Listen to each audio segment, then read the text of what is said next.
Ladies and gentlemen, today I'm going to show you how you can add a custom domain to Netlify.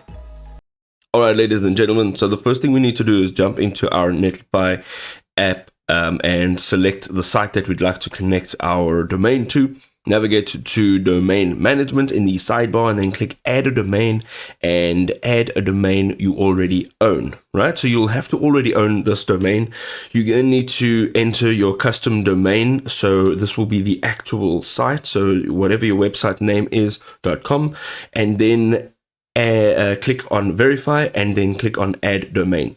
You then need to access your domain registrar. So this could be GoDaddy, Namecheap, or whoever you bought the domain from. You then need to add the DNS records as instructed by Netlify. So the Apex domain. So you need to add this over here to the Apex domains. Your subdomains, you need to add CNAME records pointing to your Netlify domain.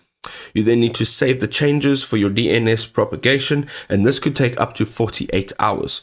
You then thereafter need to return to Netlify and check that your domain status is active. Netlify will automatically send provisions for a free SSL certificate for your custom domain, ensuring secure connections for all of your visitors. You should be having your custom domain up and running on Netlify.